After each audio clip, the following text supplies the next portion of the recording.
ایک روٹی والے کا واقعہ میں نے آپ کو سنانا ہے، اور یہ بڑے ہی مشہور و معروف بزرگ سے منسوب واقعہ ہے۔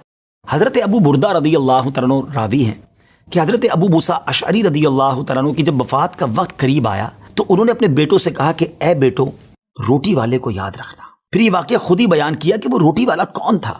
آپ نے کہا کہ ایک شخص تھا جس نے 70 سال اللہ کی عبادت کی، بڑی عبادت کی، مگر 70 سال بعد جب وہ باہر آیا تو شیطان نے اس کو بہکایا اور وہ ایک عورت کے فتنے میں مبتلا ہو گیا۔ 7 دن اور 7 راتیں وہ اس عورت کے ساتھ رہا، غلط کام ہو گئے۔ اب اس کو پھر شرمندگی ہوئی کہ یہ میں نے کیا کیا، 70 سال عبادت کی اور یہ 7 دن اور 7 راتیں میں نے گناہ میں گزار دی۔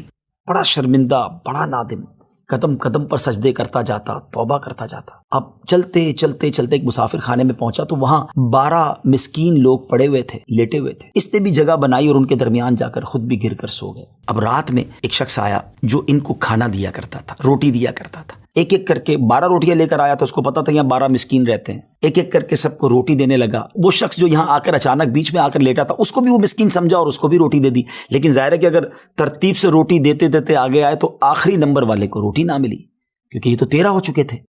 تو بانٹنے والے سے اس مسکین نے کہا کہ تم نے آج مجھے روٹی کیوں نہیں دی؟ اس نے کہا میں نے تو سب کو ایک ایک روٹی دی، کسی کو 2 نہیں دی۔ کہا تم مجھے روٹی نہیں دے رہے ہو۔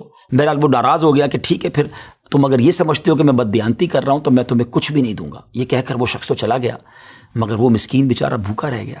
اب وہ شخص جس نے ابھی توبہ کی تھی، پہلے 70 سال کی عبادت بھی کی ہوئی تھی، اس کو خیال آیا کہ میری وجہ سے اس مسکین کو روٹی نہیں ملی ہے۔ بھوک اسے بھی بڑی تھی، مگر اس نے وہ روٹی اسے دے دی۔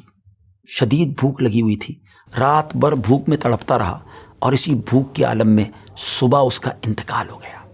حضرت ابو موسیٰ اشعری رضی اللہ تعالیٰ عنہ فرماتے ہیں کہ جب یہ شخص اللہ کی بارگاہ میں پہنچا نا تو ایک پلڑے میں اس کی 70 سال کی عبادت رکھی گئی اور ایک پلڑے میں وہ 7 دن اور 7 رات کے گناہ رکھے گئے۔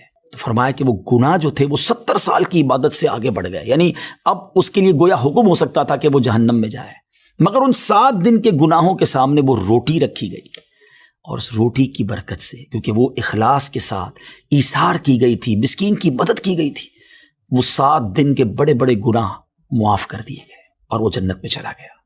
پھر آپ نے اپنے بچوں سے کہا بیٹا روٹی والے کو یاد رکھنا۔ ناظرین، یہ واقعہ واقعی دلوں کے تار چھیڑ دیتا ہے۔ 2 باتیں سیکھنی ہیں کہ بعض اوقات کچھ لوگ کہتے ہیں یار میں نہیں بہک سکتا، میں تو بڑے اچھے ماحول میں ہوں۔ نہیں جناب، شیطان نے بڑوں بڑوں کو بہکا دیا ہے۔ ہمیں اپنی صحبتیں اچھی کرنی ہوں گی، اللہ کریم سے شیطان کے مقابلے میں پناہ مانگنی ہوگی اور اپنے آپ سے ڈرتے رہنا ہوگا کہ نہیں میں بھی گناہوں میں مبتلا ہو سکتا ہوں، مجھ سے بھی کوئی بڑا گناہ کہیں نہ ہو جائے۔ توبہ کرتے رہیں، ڈرتے رہیں، خوف رکھیں اور اچھی صحبت اپنائیں۔